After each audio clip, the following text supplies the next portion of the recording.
Good evening, Oceanink. We've got one more match for you from week 2. Strictly speaking, it is week 3 now, of course. And we hope you're all contacting each other to schedule your week 3 matches. As well, I think the end of this week may also be the deadline for Divs 1 to 3 to schedule their that is correct. First floating round. So yeah, get on that. Divs, you've actually got 2 matches to play before this week is finished. So that's going to be looking forward to seeing those. That's going to be hectic. Yeah, it's going to be hectic. Hats off to the teams that have been a bit on the front foot with the floating round.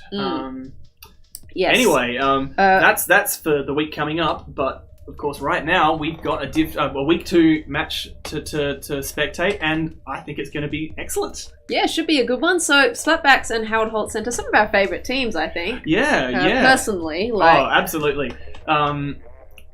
Both ex-Division 6 in Season 2. Both teams have been promoted, partly due to vacancies, partly due to strong performance. So Harold's Holt Centre, for anyone who doesn't know, previously played as Money Squad. No, they were last season Splat Factory. Oh, Splat Factory. Yep, this is... No. There is a little bit of association. History there, They've poached Money Squad's Captain Yen on occasion, but you're right. That's terrible faux pas there. They were the Splat Factory. Looks like we might have a change of host being suggested. Changing host. Yep, that's fine. They're remaking the room, but we'll get in. That's okay. We'll somehow get in. Yeah, that's all right. Anyway, they were the Splat Factory and performed very well. They went completely undefeated in Div 6 back in Season 2. Quite an impressive feat, especially given that for the bulk of that division, results were on a knife edge. They were crazy even. Meanwhile, how did Splatbacks go? Splatbacks were the runners-up in that division. Right, yep. Only dropping against the undefeated Splat Factory and against... I had this... and against Money Squad. That's why they were in my mind. Right, of course. They got a win against Splatbacks when otherwise no one else did. But Splatbacks got... Yeah, they got 4 wins and 2 losses. Oh, wait a minute. No, the Splat Factory... I should see this. Where are we? I'll let you do the research. Yes. While we wait on a new lobby, I think. Oops. Yes, Australian Internet doing its usual thing. Yeah, no, maybe I'm just getting confused by challenge because I think for some reason it's giving the Splat Factory What have you got? No, Money Squad were in the same group there as well. Okay, yep. But for some reason it's giving Splat Factory a loss, even though they didn't lose any games. Maybe it's a weird artifact of buys. Maybe it's did we have manual buys that season or something? Maybe. Not quite sure how that works out. I am in the lobby. Regardless, everything I can see recorded for them was a win. Alrighty.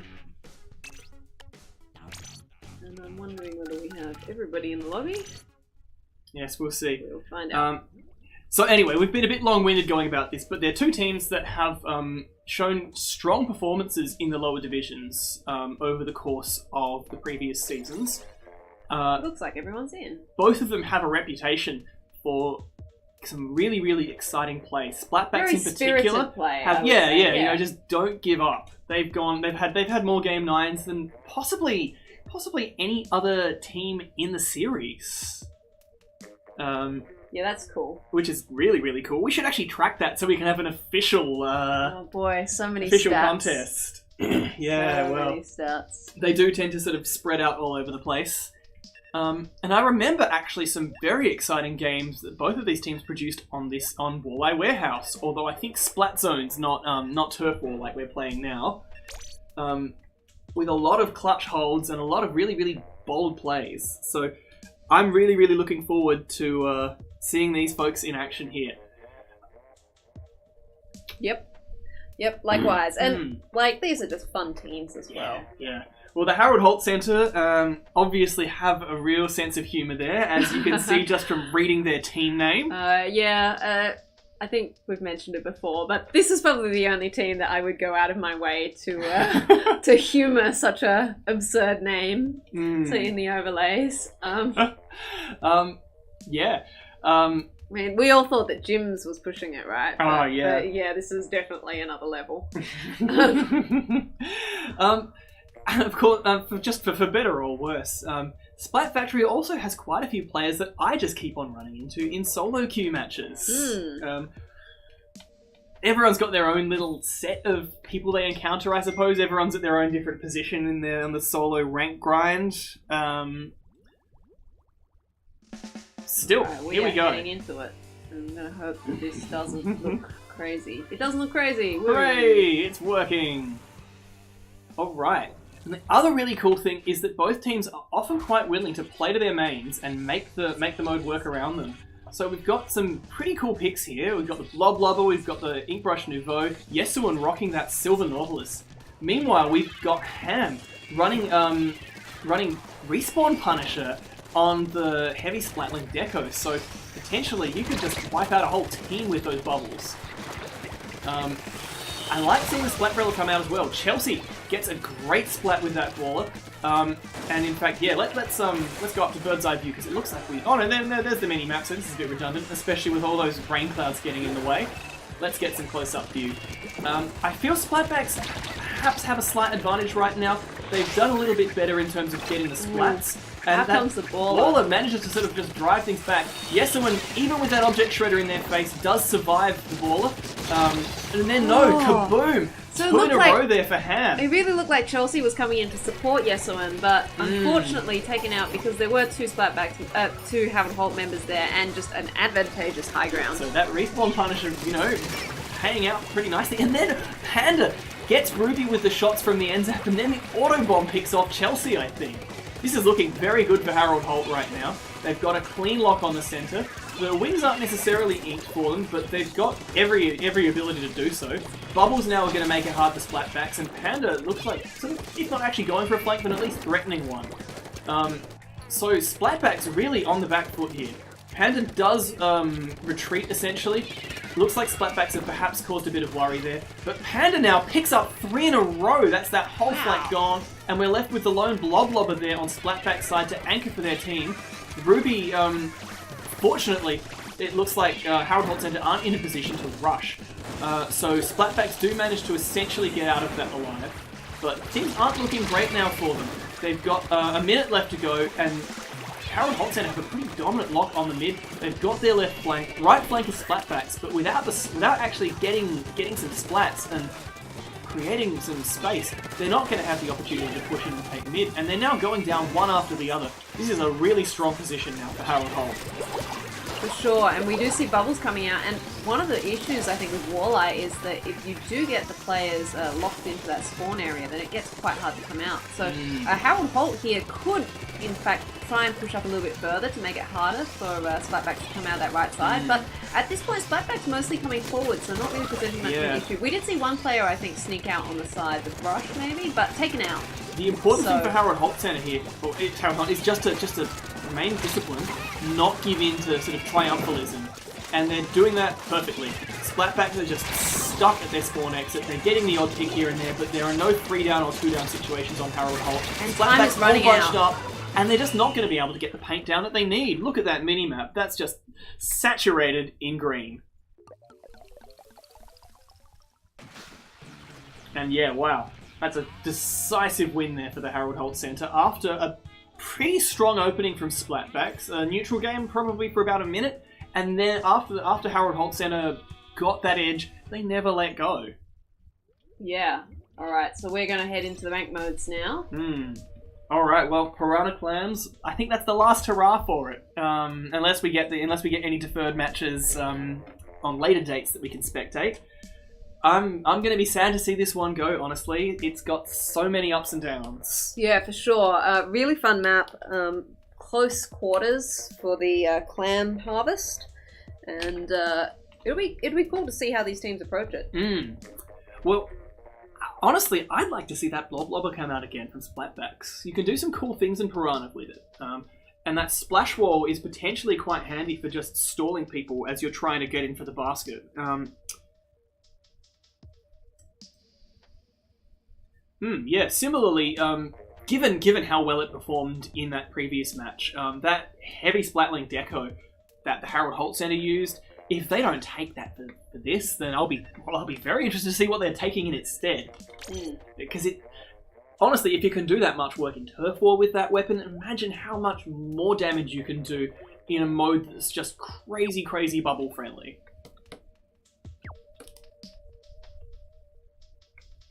Alright, well, I suppose we're let's see, rallying around there. Never mind. Alright, cool. So we're ticking down. And I think, yeah, no, never mind. I thought there were some admin issues we needed to work out, but everything's looking groovy. So, going into this, Splatbacks, obviously their big problem in that last game was that once they had lost the advantage, once they were on the back foot, they just stayed there the whole time. They didn't find, whether it was a lack of patience or difference of individual skill between the players, or just bad luck, they never were able to create an opening to get back in and take control of the map. The pace was entirely dictated by the Holt Centre. So they really, in a mode like Clams, where sustained inability to control the pace can, ultimately, that's what gets you knocked out. And it's certainly what gets you locked out from being able to make meaningful pushes. That's going to be deadly if they're not able to find a solution to that here. So I'm not sure what it is that's going to be needed for that to change. Maybe they need to just change their loadout a bit. Maybe they need to get a bit of a better estimation on what the Holt Centre are bringing. Maybe they just need a pep talk. So I guess we'll see. There's only one way to prove it. Alright, so they are changing their loadout a little bit. Some interesting tweaks there. That Kent's Rapid Blaster.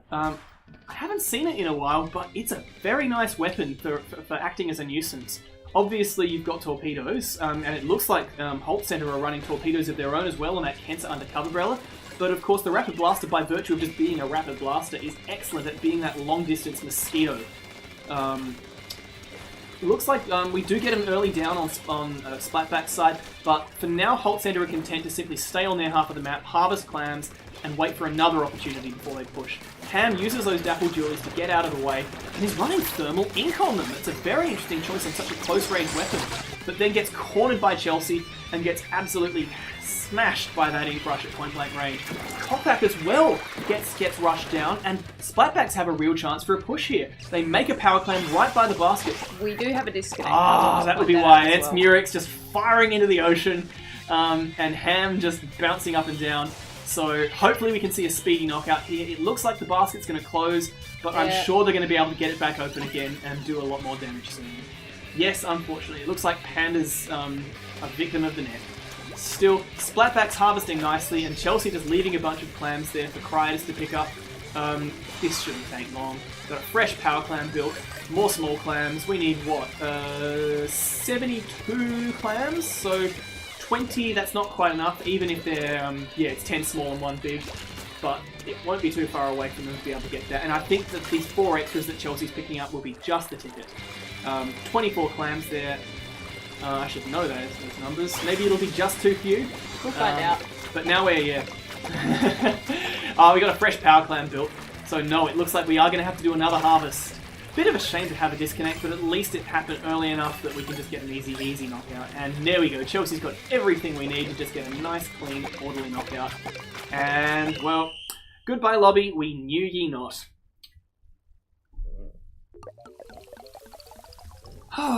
Okay, well, that's done. We'll just see whether we're bringing the same players I back. think the plan is just for the disconnected player to join again. Excellent. Alright. They went mid-match, so I think it's fine. I didn't notice any net issues at all in the Walleye Turf game. Hopefully it'll happen without too much of a problem.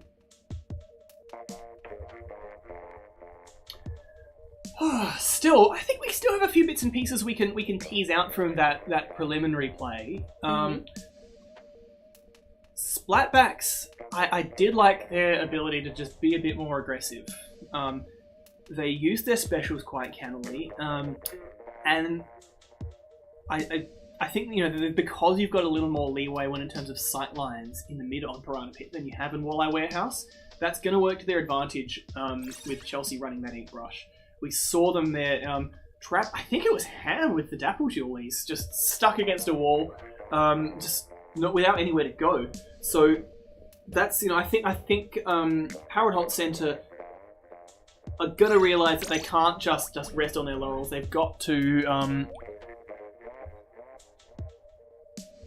be a little bit more aware of the fact that just because they got such a thumping win over Splatbacks in the previous game, it's not necessarily going to be this easy this time around.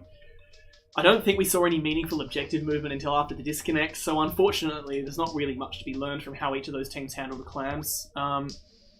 Still, I guess we'll see how it goes. So everyone's all queued up now, we've got all of our players back in the lobby. Let's go again.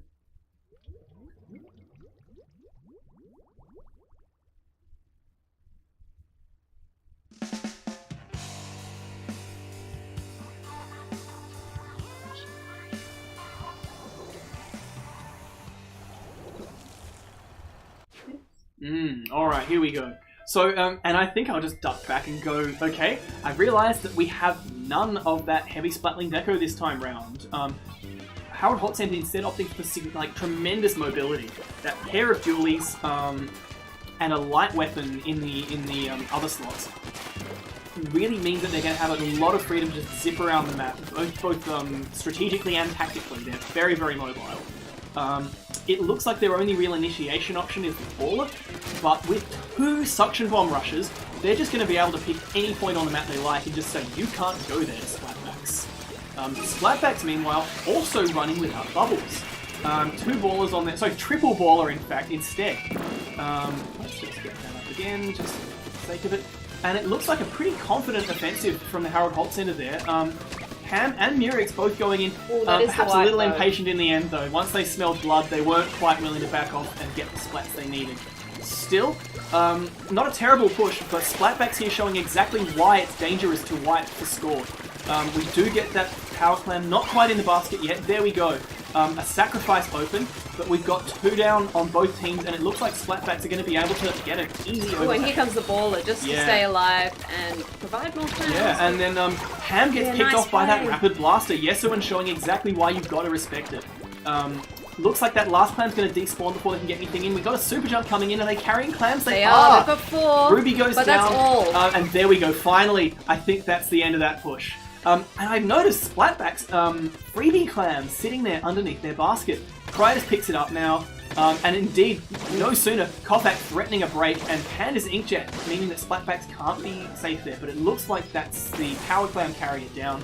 So that's probably no push happening now. Kovac attempting there to, I think, set off Ink Armor, but taken out before that comes into effect. So the team now, 1 by 1, Harold Holt trying to come in, not able to get a basket break. Yeah, and they unfortunately lost a power clam on that attempt. Not sure whether it was their freebie or not, but either way, you don't want to lose that. They're compensating for that though with an excellent clam harvest. Even without their team up fully, they were still at 12. And it's not too difficult for them to chase down Splatback's score. So they've got a penalty of 16, and then they need on top of that, they need another 37? Something like 37. That. So yeah. So functionally 39, although maybe you can get weird numbers. No, 37's possible precisely, I think. This was your maths lesson with Nicosar. I think it all depends on how many big clams there are.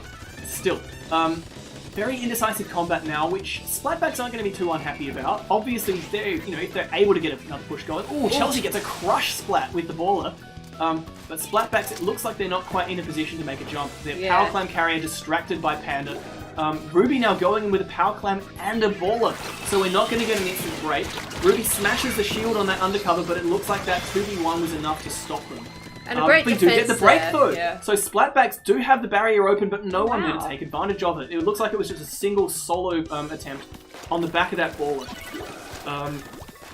So Howard Holt Centre did pretty well on the defensive there. Splatback didn't get any points at all out of that push. I'm seeing a ball make its way across. Yesuan picks up Panda though, and then runs into a nest of fire.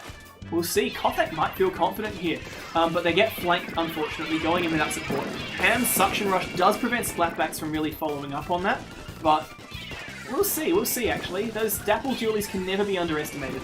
Power Clam despawns though, and indeed Panda goes down as well, so it looks like Harold Holt Center are firmly on the defensive.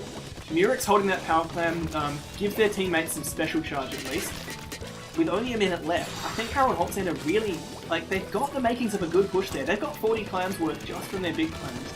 The problem they've always had in their previous pushes was not quite having a safe environment from which to get the clams in.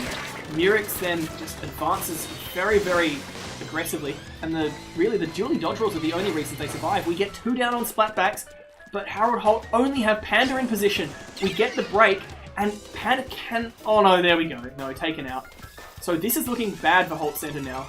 They've got no safety clam there, so they're going to have to get one through harvesting. Murex making a start on it, but Momo is the only player on the whole team with clams and then gets taken out. At this point, Splatbacks are pretty comfortable here. They've got a power clam. They've had a fresh one. Oh no, the pity clam's already been picked up. But Harold Holt Center just don't have any clams at all. So overtime's just not going to be a thing. A bit unfortunate for them. They've shown a lot of power in their individual combats. Their big problem though, when trying to deal with Splatbacks, was that it never came at the right times. So well done to Splatbacks for a big decisive push. And evening up the score there, so 1-1. And yeah, you look at the individual players' scorelines, and Harold Holt Center, I'm pretty sure, mostly had better than Splatbacks did in their KA. Top Slayer on the team, I'm pretty sure, was... Oh, maybe not, anyway. But comparable at any rate. So very interesting to see that. Not sure whether this is a substitution... yes, we're seeing, in fact, a substitution from both teams. Making some adjustments. I'll be interested to see whether they bring in people for weapon specialization or mode familiarity. So we've got Draps jumping in on Splatback's side. Looks like they're replacing Chelsea.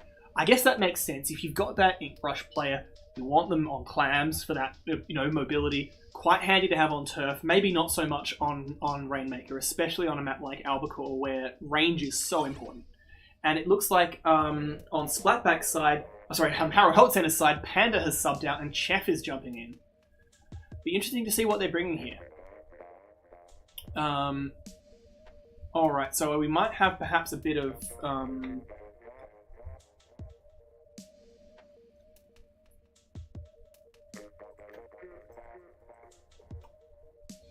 perhaps a bit of confusion about the mode, but it looks like our host is waiting, possibly for something else. Maybe they're distracted. There we go. Rainmaker on New Albacore Hotel coming up next.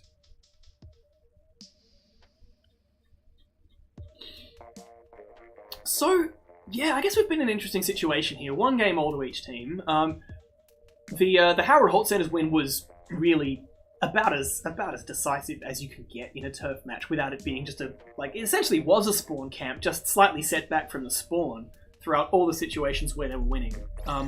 Whereas the Clams match was an interesting one where both teams were pretty reasonably able to defend for most of the match. And the big issue was that Splatbacks, when they did get their offensive success, they made it count. They got a single big, nice scoring push. While Harold Holt Center just weren't able to defend themselves while scoring. They got the basket open, I think 3, maybe only 2 times. And both times it was just a small change. Nothing big. So, an interesting situation to be in. Going into Rainmaker, of course, keeping yourself alive is even more important than in Clams, because if the Rainmaker player gets splattered, then that's it. You're not going anywhere after that. So I feel Splatbacks are probably going to feel pretty happy about that. They've done a better job of watching their backs when they're going in trying to score. And that's naturally going to translate to more success on a Rainmaker push. Harold Holt Center here are going to have to rely on being a bit more patient and either improving their situational awareness or on just making sure that when they push, they're doing it on the back of a 3 down or a wipe, so that they don't even need to worry about it because they know that the other team's just being demolished. So I guess we'll see. Probably going to be a fair bit more range coming out here. I'd like to see. I'd love to see some more long range blaster play. Yesuan made great use of that Cancer Rapid in the Clams match, but is coming out instead with a Jet Squelcher and that Cancer Splatshot Pro there as well. Meanwhile, Harold Holt Center changing up their loadouts a lot. Ham running the Splat Roller, Chef with the Blob Lobber, and Object Shredder as well, so that thing's absolutely going to demolish the Rainmaker shield. Unfortunately, it looks like we had a disconnect right away. This time from, from the Holt Center. Which we did yeah, see they've the already Holt used Center they've already used their rematch. I mean, just tragic that it came out so early, because like 5 seconds more, 5 seconds earlier rather, and that would have been eligible for a free replay. Holt Center are offering some resistance here, but it's so hard to do anything when you're just overwhelmed by a 4v3. And Splatbacks just go kaboom, get that knockout right away. So strictly speaking, Splatbacks could choose to offer a rematch in this situation. I wouldn't blame them if they just want to take the win though. There wasn't a lot of resistance in that match at all. No, not much resistance. A little bit, but... It's kind of, an inevitable consequence when you 4v3, and when the 4 are confident in how they're playing. It's really just a matter of delaying the inevitable when it's right out the gate. So that's going to be a matter for the captains to decide. We are just going to wait for that player to come back in. Yeah, and obviously whether or not a rematch is being offered until someone else comes in, we can't go ahead anyway. Very unfortunate to see that happening. I was really looking forward, in fact, particularly to see that Blob Lobber in action, because obviously it's been nerfed a fair bit against the Rainmaker shield. It no longer gets those crazy slosher modifiers it used to. But I mean, the running gag was a slosher with like a Blob Lobber with Object Shredder could hold off an entire team on the Rainmaker shield. So even with those nerfs, when you're running Shredder on that Blob Lobber, you can still just do so much damage with that shield. You can make it miserably hard for the other team to get the pop.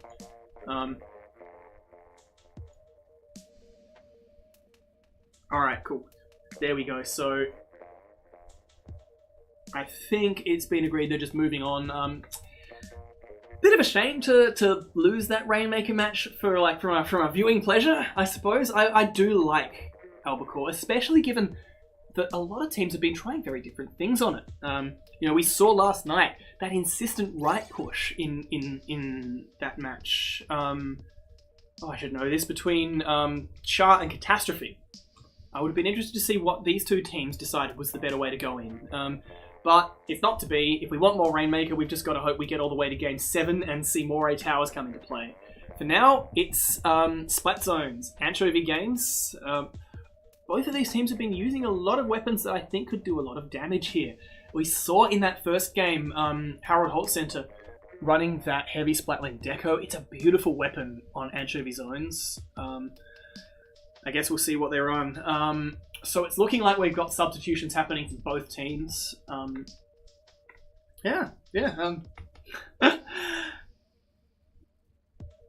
feel, well, I'm not sure if it's the same, if you necessarily feel the same, Ali, but I feel that the kind of play that you want in a successful Anchovy Zones match really plays to the strengths that Harold Holt Center had on display in that first Turf War game.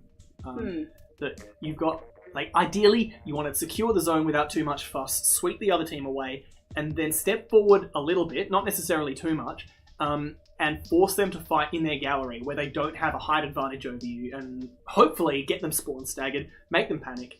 And the big edge you've got, of course, for those tactics in a Splat Zones game rather than a Turf War game is that if you can hold it on for long enough, you get a knockout, and you don't need to worry about the rest of the match.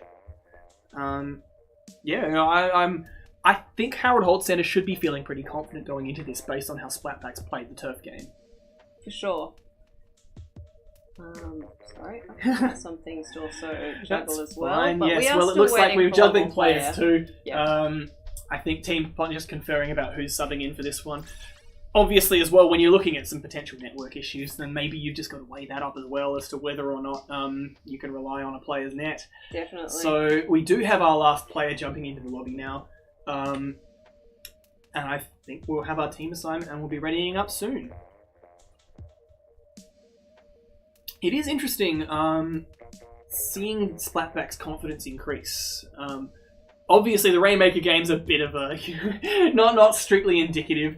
They knew they were up 4v3 for most of that play, but nonetheless, the fact that they were able to just ruthlessly advance, Harold Holt had got some splats on them here and there, but it didn't slow them down at any point. They just kept on rolling forward.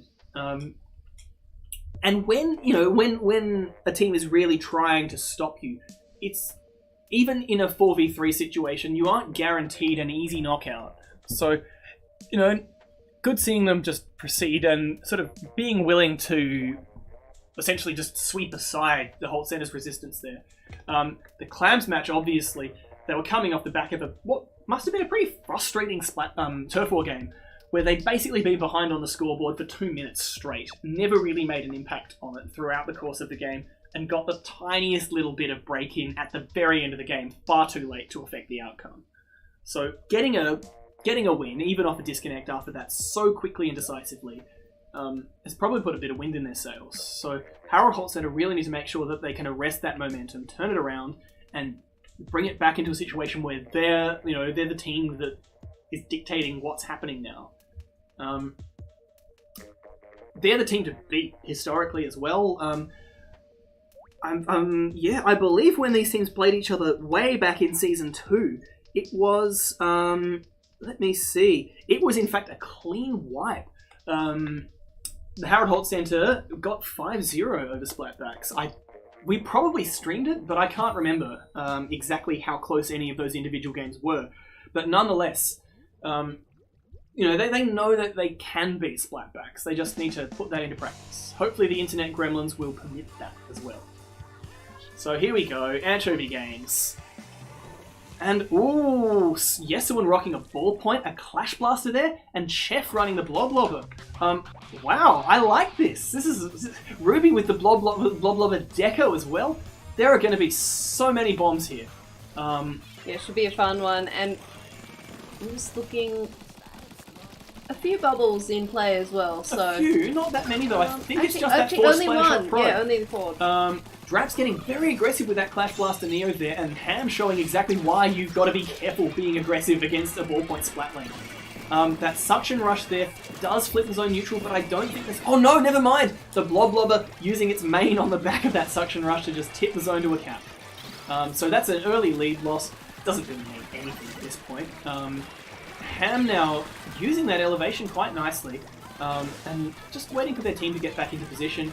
We've got, once again, very aggressive play from Draps with the Clash Blaster Neo, and in this case, even though they're not getting any splats, it did cost a lot of attention. Ham and that Bloblobber there from Chef, both forced to just stop and deal with Draps, delaying that capture. Still, we've got a Suction Rush ready, and Splatbacks are now all back on the field, and it looks like Harold Holt Center are content to essentially defend from their own half of the map. The problem with that when you don't already have the lead is that it can be very difficult to deny a zone cap, even if you can recap it instantly. So Ruby's here with the Bomb Rush, and I think we're just going to see a yellow zone soon. Ruby misjudges that auto bomb, but gets another posthumous splat as well, so this is looking very good for Splatbacks. Oh no, never mind, no, sorry, players going down left, right and centre. Oh no, Splatbacks have the recap, but Holt Center now contesting, and Cryde is kind of stuck in an awkward little position there. A long extended neutral, and Panda's aggression here really starts to pay off. We get a recap, we get 2 people down, and Panda's now ready to go and bring the fight to the Bloblobber. That auto bomb goes out and gets Yesuan! I'm not sure if that was a jump punish or if Yesuan was just not realizing it was there, but we've got a Bloblobber essentially left all by itself. Ruby goes down to another auto bomb, I believe.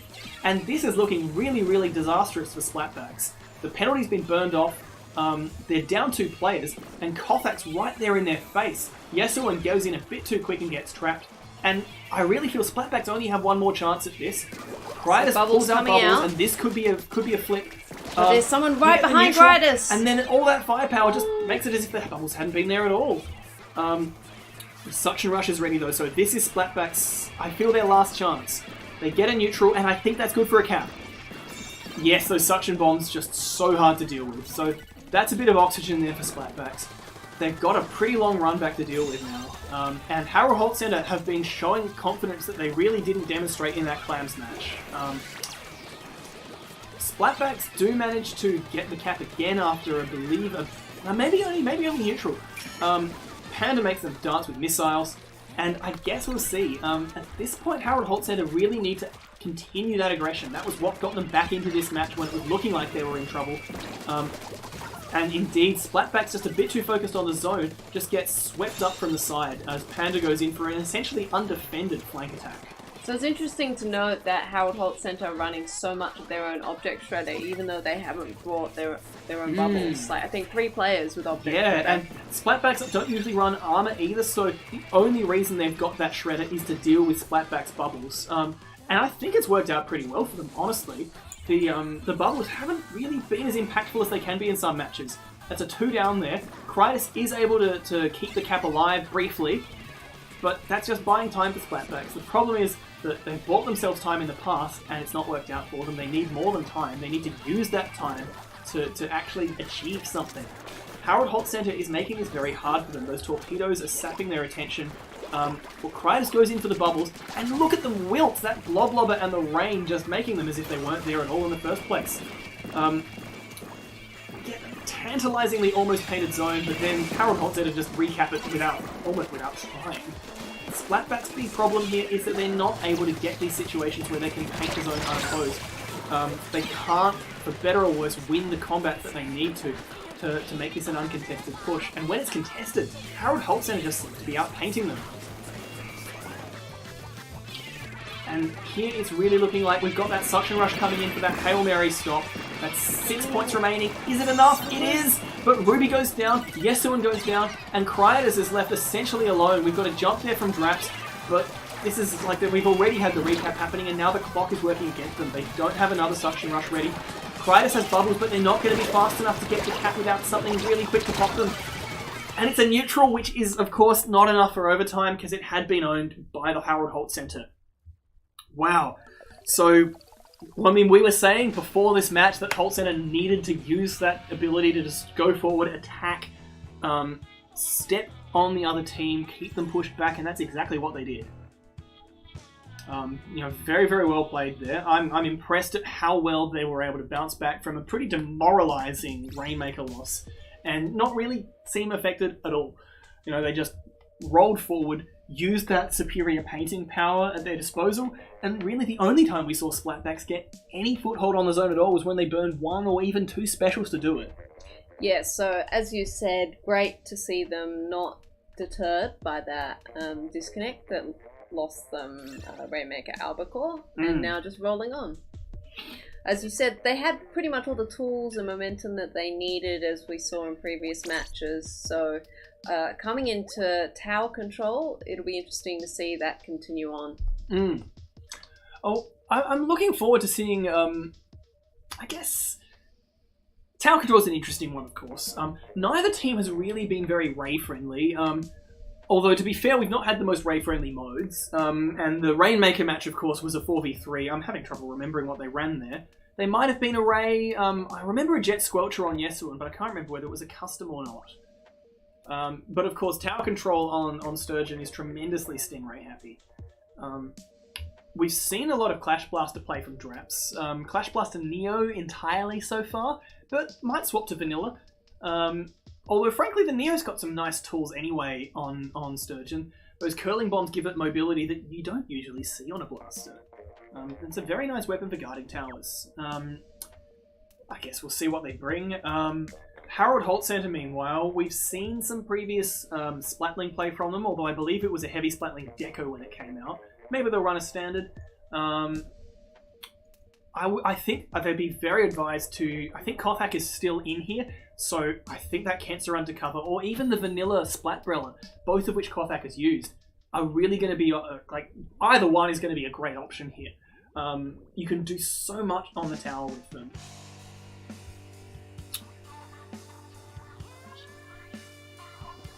Alright, well, out they come, and indeed, Draps running that Clash Blaster Neo again, and a Lunar Blaster Neo, I believe there, from Yesuan? Yes, so that's another Suction Rush weapon. It seems like Splatbacks really, really like their Suction Rushes. Ruby running Vanilla Slosher and Krytus on Vanilla Julie Squelchers. Meanwhile, Ham running the Heavy Splatling Deco rather than the Standard. So, an interesting choice here. Still quite powerful, of course. Bubbles are never a special that you should pretend can't achieve things. And that Splash Wall might be handy for just buying them a bit of time. an early advantage here to Harold Holt Centre as they get perhaps a little bit too aggressive on the back of it.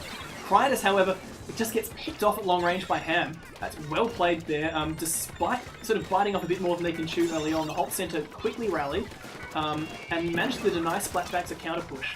Might be a bit more risky here after a couple of very, very optimistic super jumps. But Kothak, oh no, never mind, removed from the tower.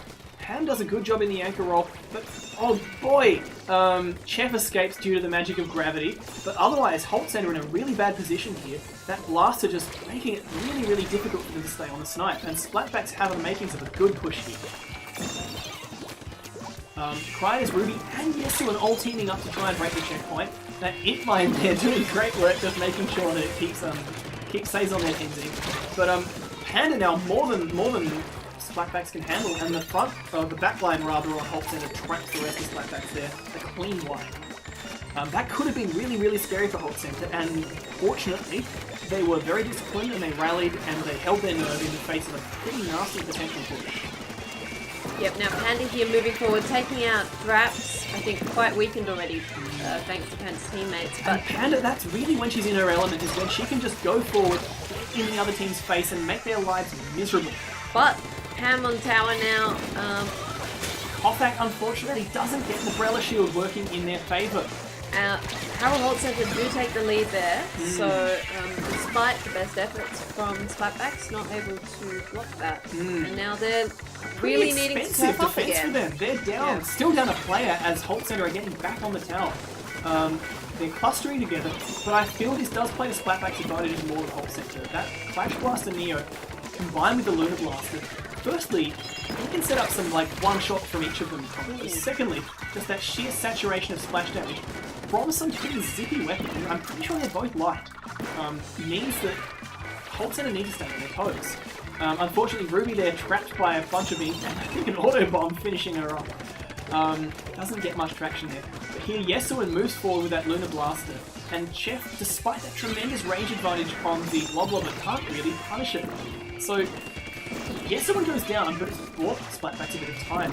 Panda comes in, and it looks like this time Ruby and Critus team up to prevent that flank. Critus now inks up to their teammates, and I think we're going to see a real chance for an overtake here. Holt Centre not able to use their long range firepower. But it does come down to the Umbrella there being able to... But the lead does swap. Yeah, so Kothak was doing everything right, but Splatbacks were just too forceful. Splatbacks do pay for that, however, getting wiped here. Chef and Kothak back in position to push that tower back to mid. And that's the interesting thing too, because all of these tower pushes have been achieved essentially without any real special pushes behind them. And you'll despite also the lack of Stingrays, they've been stopped essentially quite sharply and quite nastily, usually with wipes or near wipes, by people just using their main weapon sensibly. Or the other team perhaps clustering a little insensibly, allowing being a little the reckless splat to happen. But in the case that both teams set the lead, that recklessness was required, I think, in order to brute force the points. Yeah. Especially given you can see Splat Factory making checkpoint progress there. You do, of course, score faster on the checkpoint with multiple players there. Splatbacks now, with only a minute left in the game, I think they haven't... I think if they get the opportunity for a push, I think they're willing to take it. Well, they did have Harold Holt Centre 3 players down. Kothak was left, so the respawn wave probably able to meet up with the player that just got taken out, as I mentioned them. Yeah, so again, Kothak removed. Again, Splatbacks, Harold Holt down 3 players. Unfortunately not on the tower yet. There we go. And this time, though, the respawn wave's coming in, we might see another attempt, but I don't think Critus is going to be able to get any serious score on the checkpoint. And there we go. Splatback just picked apart. Yeah, it's much too purple around that tower to be able to step on, step off, stay alive. So no more points gained there. Dangerous. And now Harold Holt Centre have that tower back in mid and a bit of turf in their favour to maybe make this overtime push. And without the GG Ray, as we call it, they might have a chance here. And Splatback's going 2 down with bubbles now coming out from Harold Holt Centre. Out come the This is Tentative a real Missiles. chance here. The Tentative Missiles get mostly just left behind. And I think we're seeing...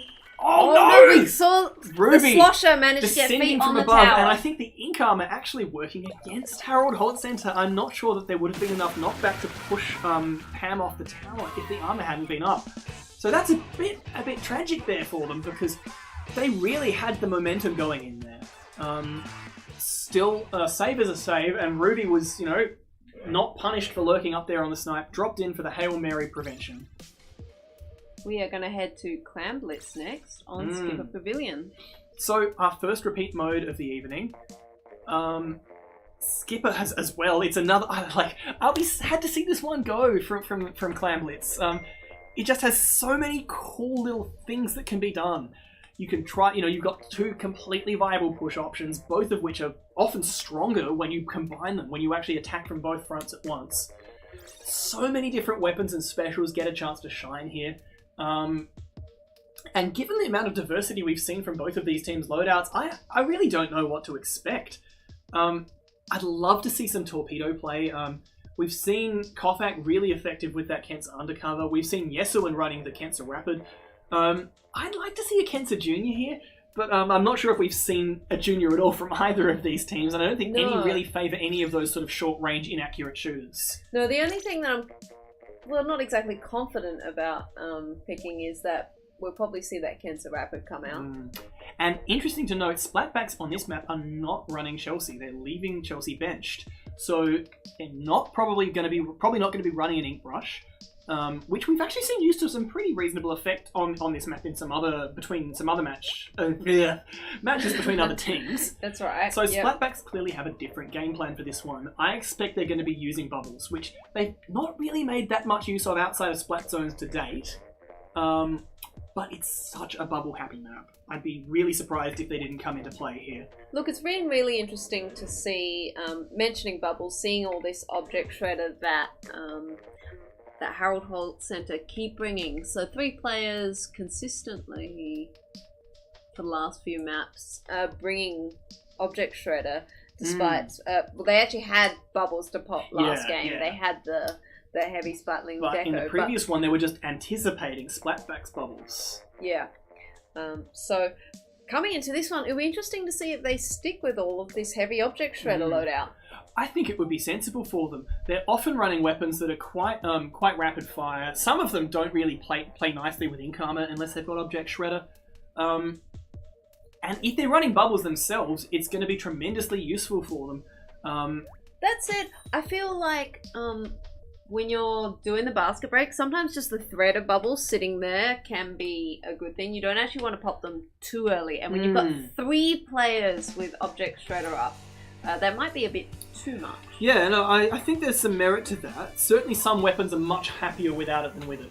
And, well, even though Chelsea's not here, we are getting brush play. Yesuan showing crazy weapon versatility over this set, pulling out the Kensa Octo Brush. Oh, I like this pick. It's hammer time. Indeed. Meanwhile, it looks like Harold Holt Center are all running with mostly comfortable main picks, and they're very, very powerful ones. That Ballpoint Nouveau, that Splash-O-Matic there from Panda.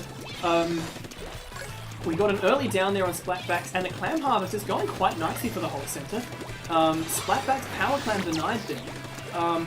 Holt Center now in a position where they're not really able to make a move on the basket itself, but when the opportunity arises, here we go, Panda getting a lovely splat there on Critus, and now with 8 and a splat, they have what they need.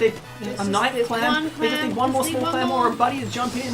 I think I see a power clam now, and we've got the jump. Unfortunately, Panda a bit distracted there, so Kothak's not in a safe position to use that power clam and does get splatted.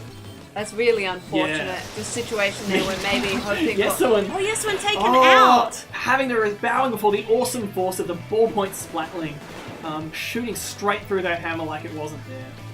So 2 pushes that never really got a chance to start so far. We saw a very one indecisive game. We do see rain going out. Well, let's see. Harvest is still a bit low here. Ruby does have a ball already, so once Splatbacks have their clams dealt with, once they've actually got something to use, they've got everything they need to get a push going now. And Yesuan as well with that Ultra Stamp charged up. I think we're seeing a bit of patience coming now, after they got a bit impatient and got punished on their previous attempted push. Well, it's okay to learn your lesson early on in the game instead of being early than punished late. later on. Yeah. Holt Center, though, getting the better of them combat-wise, and it looks like, yeah, they're just not feeling very confident here. Holt Center now have made a complete reversal in terms of clam ownership. They're sitting on 21. Splatbacks with players down and not even a power clam to their name. We get an inkjet coming up there from Panda, and I think we're going to see a push. Compact pops the ink armor, sitting on 9 clams, I think. Yeah, so they can get a splat, they'll get the clams they need, but Ruby's baller being used defensively just wards them off and buys Yasuo a lot of cover as well. Panda, though, realizes that with an accurate weapon, the Octo Brush can't do anything. Yeah, so Panda does also form that power clam, but has Krytus staring her down. Yep, so she'll wisely deciding to back off on that push. Call it a draw. What I really want to see is another power clam appear from down low, coming from the opposite direction, and Panda going down. Panda going down, that inkjet hitbox really, really vulnerable to that combination. I think Rain and Octo Brush. Very easy to just get a bit overconfident, and that's a 3 down temporarily, but Kothak's got a power clam and might be looking to just scatter Splatbacks, prevent them from capitalizing by forcing them onto the defensive. Yasuo and Kryus pivot, but the problem is Ruby comes up from behind. Kothak did, however, achieve that objective of keeping Splatbacks entirely focused on defense. 2 minutes left to go, and we still yet to see any score. We're seeing Ruby comes push in with a ball and a power clam. No splat though, but Panda's Panda's down, and this is bad for Harold Holt Center. We've got one in. We've got, I think, Ruby just needs to get the Ruby splat, does get and it, another player turns Kothak's up. there to make their life miserable. I was hoping that Yasuo will be able to protect her. Yeah, unfortunately, just the Harold Holt Center, they lost Panda, but I don't think they lost anyone else until after they'd gotten control of the situation. So what could have been a really good push falls short. They only get 1 extra clam in after breaking the basket, and now there aren't too many clams out there to actually harvest right now, so maybe they're not in too bad a position, but there is the freebie clam. Yeah, I mean, it's going to take nothing for Harold Holt Center to beat that score once they're able to get a push going, and Splatbacks can't rely on their luck. They've stopped a couple of pushes by the skin of their teeth, and really, they don't have them, like, the unsuccessful pushes that the Holt Center has made to date are all on the Holt Center's shoulders rather than Splatbacks' like, effective abilities. Okay, we're seeing 2 power clams in play, 2 and specials the hammer come comes out. And the missiles saturate Yasuo the goal. taken down again, but Ruby comes stuck in the baller, gets the baller broken in, I think just doesn't able to, oh boy, a clean wipe. Completely abortive push. This is Harold Holt Center's chance. Really dangerous now. So Yasuo goes down with Kothak there, and they're in super jump range for a power clam, but they don't even need it. It gets thrown low, and all we need is 2 small clams. Kothak has it. There's 2. Ruby's coming to take Kothak out, but that Brella able to protect them against that sloshing. And here comes Panda with more clams. Ruby prevents it. Well, no, doesn't prevent anything. All the small clams in. Punishes at least. Right now, Splatbacks need to get their momentum together so that they can just roll in with overtime with this free clam they've been given. 25 clams. There's not a lot That's what they need score-wise, but right. they can't afford to get sloppy and they can't afford to panic. We do see one player go down, Krytus taken out. Yasuo now. And Ruby goes down. So Ruby so just has the ball already, but Yasuo goes for the hammer. Draps can't get We do hear the basket break. Yasuo just needs to get in there. No. But can't ducks do it. Around. All that firepower coming up from Ruby. This is so close. Oh, wow. And it's going to close. Dogged defensive play there from Harold Holt Center. Especially because Yasuo just wouldn't go down, even though they couldn't move in to score. Just remained as this hovering threat with the Octo Brush. I think it would have been, would it have been an instant overtake? Maybe they needed more. It would have been the overtake if they got in that one as well. The fact that Harold Holt Center were able to maintain this iron defensive wall, even when facing off like that slosher, all that firepower, they kept it together. They didn't flinch. They leveled the scores. That is classy play on display there. Wow. 3 games all. This is exactly the kind of match we were hoping to get tonight. Very much so. I'm really happy that we're able to stream this for you guys. And just thinking about that match there, it was just a little bit unfortunate. I think the hammer I don't think I ever saw Yesuan really get the picks that never he was really looking paid for off, with no. his hammer. No. Sometimes it got outmaneuvered, sometimes it got shot down. I think that last time Yesuan had the right idea going for the fling, but I think unfortunately the aim was just not where it needed to be. There wasn't anyone there. It could have been big, but I think it just never really paid off. So perhaps a different kit might have worked out. Still, credit to Howard Holt Center for learning from their past mistakes. They never gave Splatbacks the opportunity to get a big push in that game. The one time they rolled into the basket before the final push, they got shredded. Every time they they threatened, every time they moved in, Howard Holt Center were just able to pick them off one at a time, stare them down, and really stop them from accomplishing anything. We do see a substitution for this match, so Chef coming back in, and I think Muric's stepping out. Yes, so I'm actually really excited to see some Rainmaker Moro Towers. Yeah. We saw only a little bit. Obviously, it's map 7, so so no guarantees. Just a little bit less likely it'll turn up than it was in the high div maps when it was game 6. And yes, I think some people were asking, weren't these modes from week 1? This is true. Week 2 for the lower divisions, so they get a modified version of the high div maps, just offset. So in this case, I think we've got just a slight variation with Walleye Warehouse to start it off, and then the rest follows what was the week 1 div 1 to 3 maps. I'm looking forward to seeing how players handle this. The fun thing is that both teams have shown an affinity for a lot of weapons that are quite fun on Moray Towers. Draps with that Clash Blaster Neo has a lot of cool little things it can do here. We've seen all that ballpoint play. I think mostly coming out from Ham. I can't remember if Splatbacks picked it at all. They've been flexing their weapons so much. And Blob Blubber on each team, a Blob Blubber mirror match on Moray Towers. So amazing. We did see each team bring Blobber. I'm trying to not stumble over the words. Blobber on Albacore, but we didn't get to watch that match, really. Like, it ended so quickly. So, again, we're seeing the same picks come out for Moray Towers. I think both of them running Object Shredder as well. Just that merciless ability to control the Rainmaker Shield. Very, very furious splats going on here. I think Howard Holt Center had the best of it early on, but Splatbacks are rallying nicely. Kothak just casually loses their shield as an instant bomb block there. And Howard Holt Center grouping up together and unfortunately suffering for it. That Toxic Mist punishes them a bit, and now they're screwed up. Ham uses those Dapple Drills to great effect, just getting 2 in a row. This could be a push here, but no! Splatbacks have stolen it, they're up the ink rail! Yesuan does get intercepted, but that is good play. If the Howard Holt Center had had control of the Rainmaker there, that pair of splats that Ham had picked up could have been the beginning of a very, very quick wall play. Well played there by Yesuan. Alright, so Splatbacks seems like they want to capitalise on that momentum. Howard Holt Center pick up the Rainmaker and lose it instantly, and now they're down to a lone Blob Blubber. This is not good news for them. Splatbacks could very easily get it up that ink rail, and indeed they do. It's in the rail.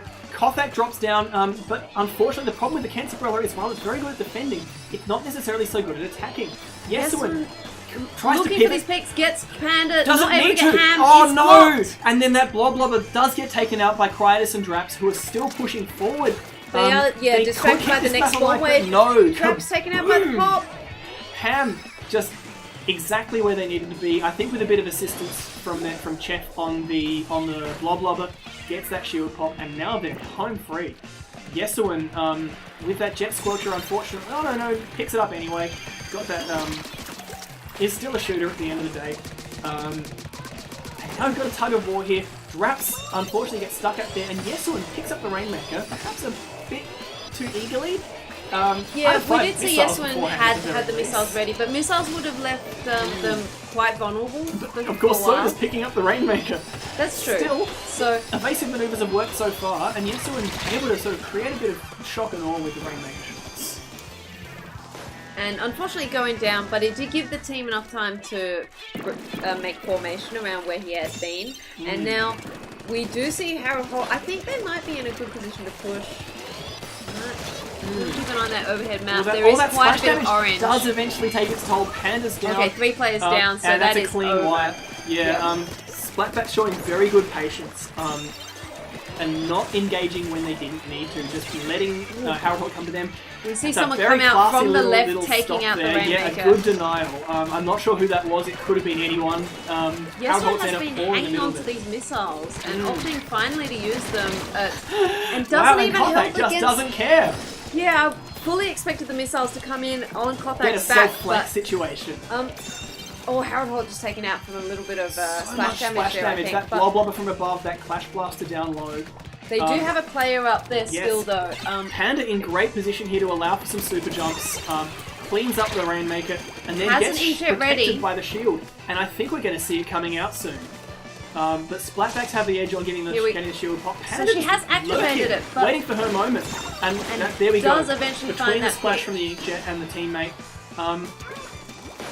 I feel like actually it would have been nice to see Panda secure the half pipe, here but we she's go. in position Oh to no, maybe do it now. Critus gets a hold. That's an important hold. If Panda had been left uncontested up there, that could have been quite miserable for Splatbacks. And now they're looking quite happy now. That tug of war, always interesting when you've got blob lobbers in play. Panda snatches the Rainmaker, So but I very feel surrounded that there. was a mistake. Maybe had not meant to do that. Yeah, so. possibly had just been trying to maneuver and just get a spun to someone. And at this point, we only really have one more opportunity for Harold Holt Center to get a toe in this match. Splatbacks, I think at this point, Oh, there's are a lot probably of not going to beacons get too here. aggressive. Hello. There's a lot of beacons. And then surely that Rainmaker's toast, but Yesuin gets the posthumous splat. It's 2v1. Ruby retreats, and I think Ruby might be able to contest it. No, okay. I think yes, Ruby does will be in contest position the pop, keeps it alive. This could be That's really really bad for interesting, Harold because- Holt Center. They do have a blob blobber there. Ruby's down though. We're 2 They have down the double to object 3. shredder, so they're going to get that pop. Okay, there we go. So at the very least, overtime is a thing that They will just happen. need to shoot at that jump marker. No, not seeing it, and being Ooh. shot from above. And Critus Yes, gets one in goes close down, with but Ruby there's as well. people behind the climb Rainmaker. happens. Oh no! Oh, so close. Ruby doing so much work with that blob blobber. Yeah, absolutely. So that game going to Splatbacks, they're taking it 66. So we didn't see anything beyond. They actually got it quite close to the half pipe. Yeah. But they didn't need to get it any further either. So, look, we're just going to keep moving. We all know that we're going to see the Reef up next. And it's just a question of whether we also get to see a Game 9. So I think the teams right now thinking about how to set up for Splat Zones. Obviously quite a different Splat Zones map to what they played previously. It's the 2-zone map. Can we just take a moment to appreciate how solidly even the momentum has been in this match? We've only had a single back-to-back win from Splatbacks, and that had a disconnect there on the other team. These teams are so evenly matched. It's really, really fascinating seeing them swing against each other. Yeah, really interesting. And I think the flow of the games, we're seeing the players sub in and out as well. So we've got that slight, subtle differences game to game. Yeah, very different rhythms. I'd be interested after the dust has settled to maybe look at the not so much necessarily the player changes, so much as the composition changes. Over the course of each win and each loss, how much it might reflect the teams trying something different based on what had gone before. Because the other interesting thing is every single team match except for that Rainmaker one on New Albacore Hotel was won by the team that lost the previous one. So the winning loadout, the winning lineup, was one that the team had put together on the back of a loss. Coming in the huddle going, we got it wrong last time. What do we change? That's really interesting as well. Let's see. We've got Murex coming back in. All right. I think, yeah. So it looks like we've Kothak's out. Yes. Yep. So Well, Kothak's it looks stepping like out.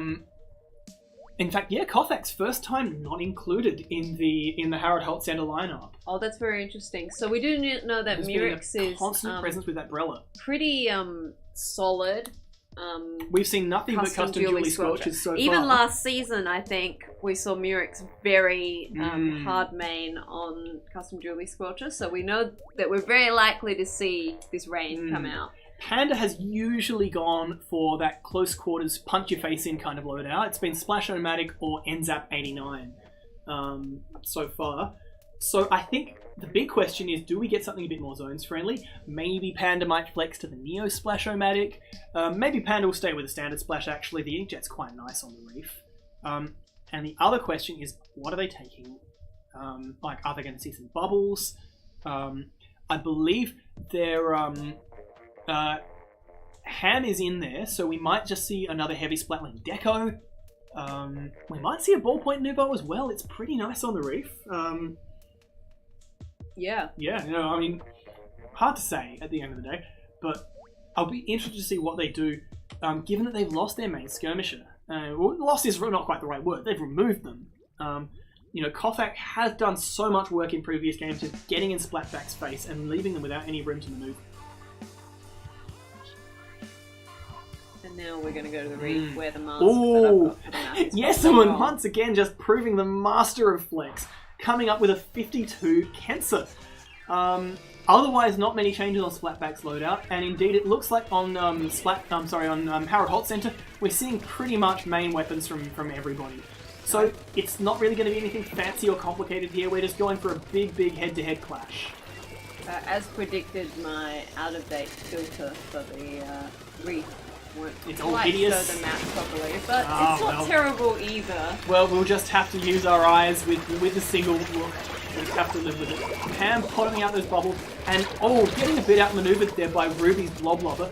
But Howard Holt said, no, we're still on completely neutral. No one has gotten a solid cap yet. We don't even have any of those 100. No, there we go! The 100 plus 1. Oh, the 100 plus 1. Poor Holt we Center. love you so. Splatbacks just getting just trolling them with the objective counter.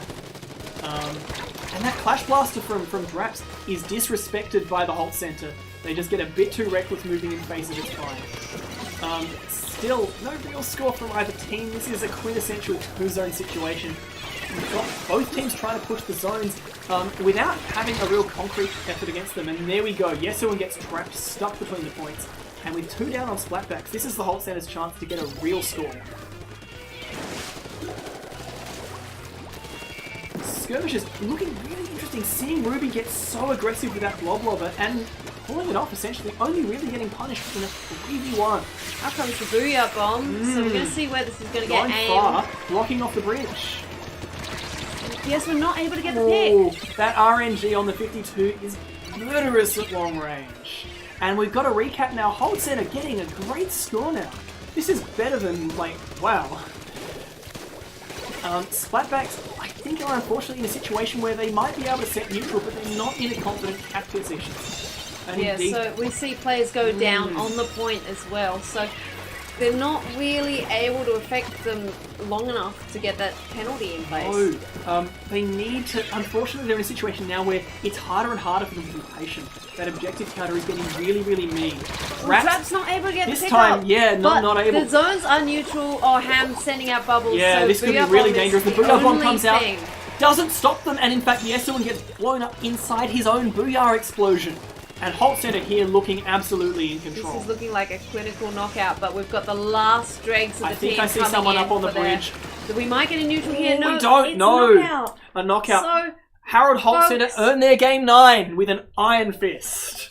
Absolutely, and look, as you were saying, it's another flip back. They lost the last game. They came back solid win. Yeah, and I guess we're seeing this again. Once again, the momentum completely reversed. It wasn't just a win, it was a confident one. Splatbacks had the edge in the early skirmishes before either team set anything serious, but as soon as Harold Holt got that 2 down on Splatbacks when they got that first real cap, they were ruthless. I don't believe Splatbacks ever got the cap after that. They never inflicted a penalty on Harold Holt, and it was just a slowly and occasionally delayed grind all the way through to the knockout. Okay, so substitution time. Harold Holt here looking like they're swapping someone out. Oh no, I've miscounted. Splatback's doing the sub. No. Splatbacks have all Oh, anyway, whatever. And, Chef looks like Murex has stepped out again. Well, Murex, brought in for the Bloblubber. For the custom dueling squelchers, pardon me. Did sterling work. So just so everyone knows, this is not a recording. This is being played live. This is a week 2 match that was deferred. I think both teams just looking to take advantage of the long weekend. Absolutely. More teams should have taken it. Yeah, I'm surprised we didn't see that. Would have been perfect for the floating round. Yeah. Obviously, it's not there for everyone. I don't think it's only for the Australian teams, but there are plenty of those. Okay, so Kothak jumping back in. Are we going to see that undercover yeah. again? Oh, I mean, Kelp Dome Tower Control. Oh, absolutely. We are definitely going to see that undercover Brella again. It was pretty darn effective on Sturgeon. That said, I'd almost like to see the vanilla Splatbrella. It seems clear that from past usage, though, that there'll be the Ketzer undercover. Kothak only taking the Splatbrella for Turf War. So presumably just for the painting capability that it had. Still, Kelp Dome, a very, very cramped map. Lots of opportunity for mischief from both teams. I wouldn't be surprised to see Bloblubber coming out again. We do still have Chef in the lobby, and Ruby. I think we'll see a regular slosher actually. I think Ruby's probably going to try for the regular slosher, or maybe even the slosher deco. Oh yes. Both of them quite handy to have here. I'm not even going to try and guess what Yesuan's bringing. That guy just every single time it's a surprise. Okay, I'm going to guess that he's going to. Oh no! The 52 deco didn't serve him well in that Yesuan has game, one repeat weapon this entire match. You know what? I want to see the Cancer Rapid again. Ooh, it's a pretty good choice here. I'd actually like to see a custom blaster. I've got no idea if Yesuan ever runs the standard blaster and the custom blaster. No idea at all. But look, before tonight, I thought he was like an adaptable blaster person, not an adaptable everything person. Everything person, right? All right, well. Ooh, this is looking fun. We've got bubbles galore, and I've been proven wrong in the best way. It's a Sorella Brella from Kothak. I'm having trouble remembering what that is. Is that Auto Bomb and Bomb Rush? Spike Rush? I'm pretty sure it's a Bomb Rush of some kind. I can tell you in a moment. And a strong start here from Splatbacks. Oh no, though, Panda's here to say no, this is only a moderately strong start, and I'm here to make sure it's a stop. We did see 3 players go down, yeah. Yesuan running Carbon Deco. Absolutely. Like, at this point, I think he's listening to the stream and just wants to keep us surprised. Ooh, Splatbacks clustered on the tower, and that's 3 down. Kryos absolutely needs to keep this alive, and unfortunately doesn't. That's a clean wipe, and Harold Holt Center are in a position for an easy overtake. Panda getting very aggressive here. At this point, I think Kothak's going to be content to ride the tower, and out comes the Bomb Rush. But that blaster just removes everybody. That's a clean wipe. I didn't see what happened there. Looks like it might have been Kryos teaming up with Ruby, perhaps, to get rid of Panda. But that blaster play there, and with support from Yesuan, got the tower clean. We've seen so many wipes in this game already. And I really feel that it's not going to be the end of it. There we go, Splatbacks still pushing the tower though. Panda's coming in from mid, and Kothak just can't get that Brella position to where it can do the most harm. Ruby now probably just going for death or glory, gets the tower pushed a bit more. Of course, this is Kelp Dome though, and the thing is that there's no safe score on this map, not in tower control. Once again, we do see both teams rolling in with no Stingrays. This is a map where Stingray can actually be used quite offensively as well as it's very as a easy defensive to weapon. Sweep people around with it. So they're going to have to make the pushes in. I think Tenta Missiles are going to play the role for both teams that a Stingray might normally play. Oh, and of course the problem Tenta Missiles have on Kelp Dome is because those walkways are everywhere, it's often possible for them to just misfire, land on the grates above the head of your target. I've never thought about that issue. I think the blast damage still applies, but you're never going to be able to get a direct to someone underneath the walkway. There is a bit of possibility, of course, for unintended splats. You can punish people on the walkways when someone else is getting targeted. But I do feel that they're not at their best on this map. It looks like we've, yeah, quite possibly the weapon choices here are for their sub-weapon as much as for their special. Yeah. Certainly you can cause a lot of mischief with the curling bombs on the Clash Neo, and the Slosher. It's like, I don't think you could ever really turn your nose up at a suction bomb. We see a wipe Mm. against Harold Holt, so they're all going down. Splatbacks taking the opportunity to take that tower again, but Harold Holt already Here come the rolling bubbles. in. They'd come out before, but it was always a bit too late, and now they're this wall getting, just preventing. Ruby just, unfortunately, that auto bomb saving, I think, the ball point. But Splatbacks once again able to turn on the accelerator here. Cryos doing a sterling job here of just being this threat in being, chucking out the suction bombs and winning against Ham at point blank range. Not what you expect against a ballpoint, and more bubbles! It's to, like, I think, well, Panda can give herself a big pat on the back there because she was able to prevent Splatbacks from getting a tower push when Krytus was causing the rest of Harold Holt Center so much grief. Oh, Krytus jumping in here. And that tower, while rolling forward, does have to... come through that choke point. Not a checkpoint, but definitely an area choke where... point, really, yeah. Yeah. Holt Center here have the option for an opening. The big problem they have, though, Drax has just gotten in their face, and they need to respect that Clash Blaster. The fortunate thing for them is that between Ham for the long-range guarding and Kothak with the Brella Shield, they can pretty much just fend off anything at close range. The problem, though, is that Krytus turned up at the exact wrong moment for them. Even though Krytus got the splat, those missiles were the reason it happens. Yeah, and I think the other problem that we were seeing with missiles on this map, though, is that the tower, like in this mode, is that as the tower moves, you can just naturally be taken out of the missile's range. So just keeping your feet on tower sometimes. Yeah, sometimes that's all you need. Oh, Chef a bit wrong-footed. Full wipe against Splatbacks. Even though they lost their Slosher there, that's still great news for them. The big problem they have is that so far they've not been able to move the tower past that choke point the way that Splatbacks have twice. Kothak, though, now nicely set up, now in a situation where that... Oh, okay, I'll have to eat my words. Was gonna say, safe from there, and this could be it. We've got Chef here. We have two specials Are they gonna risk missiles? No, Yesuan's in their face. Oh, they need to get on there. Oh no! Kothak lands too late! And I think Ruby was there on the tower a millisecond beforehand. I really thought they had the opportunity to take that in overtime.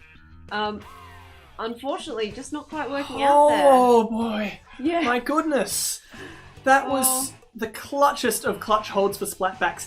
And really so similar to that play on Sturgeon Shipyard, where Harold Holt were rolling in, they were getting the picks, and then Ruby just goes, no, I'm going to drop in from the ceiling and ruin your party.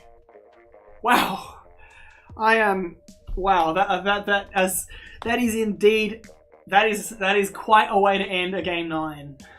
Yeah, and look, are we glad that we did get 9 games from these teams? Splatbacks always delivering on that epic struggle, and Harold Holt Center showing that absolutely staggering resilience throughout this match. Yeah, really quite unfortunate that we saw that disconnect in Game 3. Would have liked to have just that slightly longer set and to be able to get the full value out of this, but I think 9 games, hopefully that's enough to say our appetites. Well, the last time they met, it was a win for the Harold Holt Center.